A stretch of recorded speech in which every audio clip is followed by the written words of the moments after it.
Assalamu alaikum viewers, I hope you all fine. I am Alifnan Khan and today we will discuss about the cyclic AMP that act as a second messenger for a number of regulatory molecules. So let's start. Bismillahirrahmanirrahim.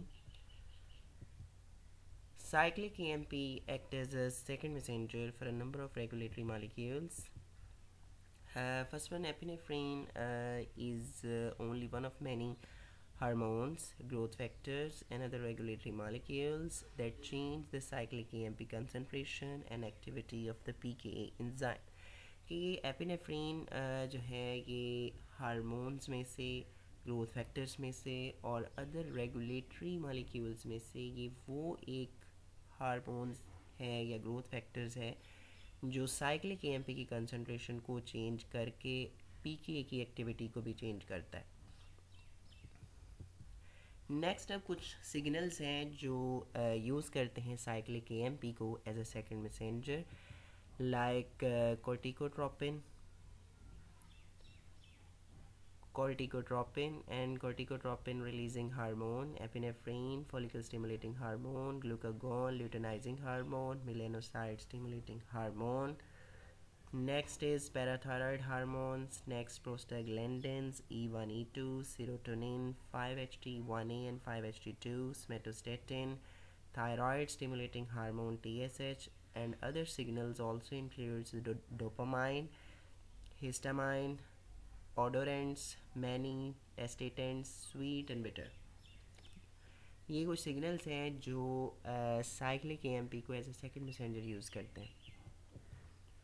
Next अगर हम glucagon की बात करें तो glucagon adipocyte में act करता है, अपने रिसेप्टर पे बाइंड करता है, एक्टिवेट करता है एडेनल साइक्लेजेस को वाया जी स्टिमुलेटरी प्रोटीन्स और साइक्लिक एएमपी की कंसंट्रेशन को बढ़ा देता है। जैसे साइक्लिक एएमपी की कंसंट्रेशन बढ़ेगी, साइक्लिक एएमपी पीके एंजाइम को एक्टिवेट करेगा, पीके एंजाइम नेक्स्ट फास्फोराइलेट और एक्टिवेट करेगा टू प्रोटीन्स को like the perilipin and hormone sensitive TAG lipase को, और ये कन्वर्ट कर देंगे स्टोर फैट को to fatty acid leading to the mobilization of the fatty acids.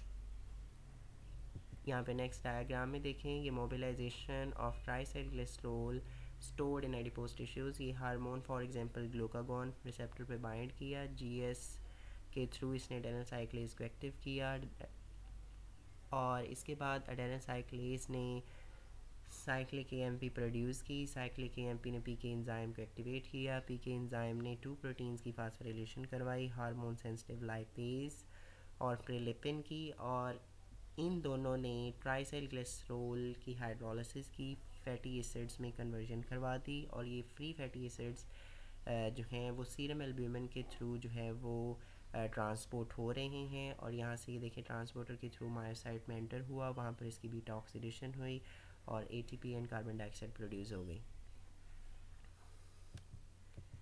Next ACTH produced by the interior pituitary, कि ये जो ACTH है ये इंटीरियर पिट्यूटरी से प्रोड्यूस होता है और ये अपने रिसेप्टर पे बाइंड करता है एड्रेनल कॉर्टेक्स पर, ये भी एक्टिवेट करता है एडेनल साइक्लेज को, साइक्लिक एएमपी की कंसंट्रेशन बढ़ा देता है, फिर पीके को ये एक्टिव करता है, पीके नेक्स्ट फास्फोराइलेट और एक्टिवेट कर देता है सीवरल एंजाइम्स को जो रिक्वायर्ड हैं for the synthesis of cortisol and other steroid hormones.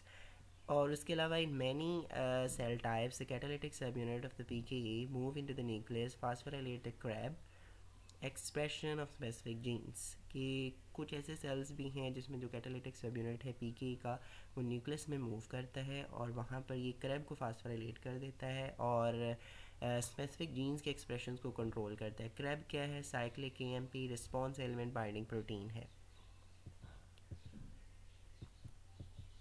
Next अब कुछ हार्मोन ऐसे हैं जो एक्ट करते हैं by inhibiting the adenylyl cyclases and lowering the cyclic AMP level suppressing the protein phosphorylation. अब वो कौन से सिग्नल्स हैं? पहला है somatostatin, ये एक्टिवेशन करवाता है जीआई की जो इनहिबिट करता है एडेनल साइक्लेजेस को, फिर साइक्लिक एएमपी प्रोड्यूस नहीं होती, उसका लेवल कम हो जाता है।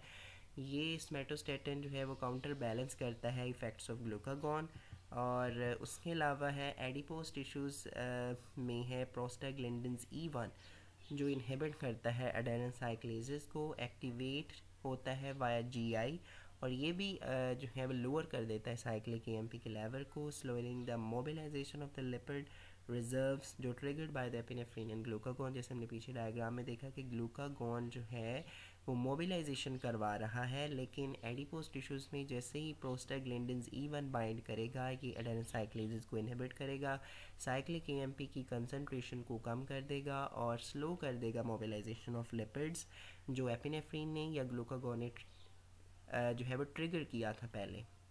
उसके अलावा in certain other tissues prostaglandins E1 stimulates the cyclic AMP synthesis. Receptors are coupled to adenine cyclases and G stimulatory proteins. कि कुछ टिश्यूज़ में ऐसा भी है कि प्रोस्टाग्लैंडिन्स E1 जो है वो स्टिमुलेट भी करता है साइक्लिक एएमपी की सिंथेसिस को, और रिसेप्टर इसके कपल्ड हैं to adenine cyclases and GS. लेकिन in tissues with alpha 2 adrenergic receptors epinephrine lowers the cyclic AMP concentration, और रिसेप्टर्स इसके कपल्ड होते हैं जीआई के साथ और एडेनिन साइक्लेजेस के साथ। इट्स मीन कि कोई भी एक्स्ट्रा सेलुलर सिग्नल है, चाहे वो एपिनेफ्रिन है या प्रोस्टाग्लैंडिन्स E1 है, तो इनके डिफरेंट इफ़ेक्ट्स हो सकते हैं डिफरेंट टिश्यूज़ पे या सेल टाइप्स पर। अब ये 3 फैक्टर्स इम्पॉर्टेंट हैं mostly. Type of receptor in each tissue के, हर टिश्यू में रिसेप्टर कौन सा है, और टाइप ऑफ जी प्रोटीन कौन सी है, जीएस है या जीआई है। जीएस है तो वो उसको एक्टिवेट करेगी, जीआई है तो उसको इनहिबिट करेगी। Next, set of PK target enzymes in cells. अब पीके के टारगेट एंजाइम्स जो हैं वो कौन से हैं सेल्स में।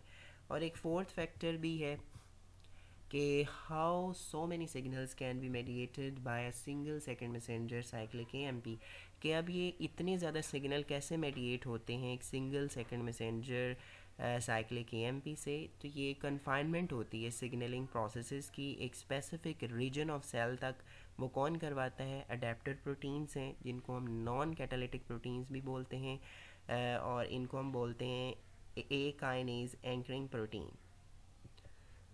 ये बाईवेलेंट एंड मल्टीवेलेंट हो सकती हैं। वन पार्ट इनका बाइंड होता है to the R subunit of the PK, और अनदर होता है to specific structure within the cell, confining the pK to the vicinity of that structure. Next है कि specific A kinase anchoring proteins जो हैं ये bind करती हैं PKA को to microtubules, actin filaments, calcium channels, mitochondria, nucleus। और इसके अलावा different जो हैं वो A kinase anchoring proteins जो हैं वो different cells में different होंगी। अगर इनकी एग्जांपल लेते हैं, ए काइनेज एंकरिंग प्रोटीन 79, ये साइटोप्लाज्मिक फेस पे होती है।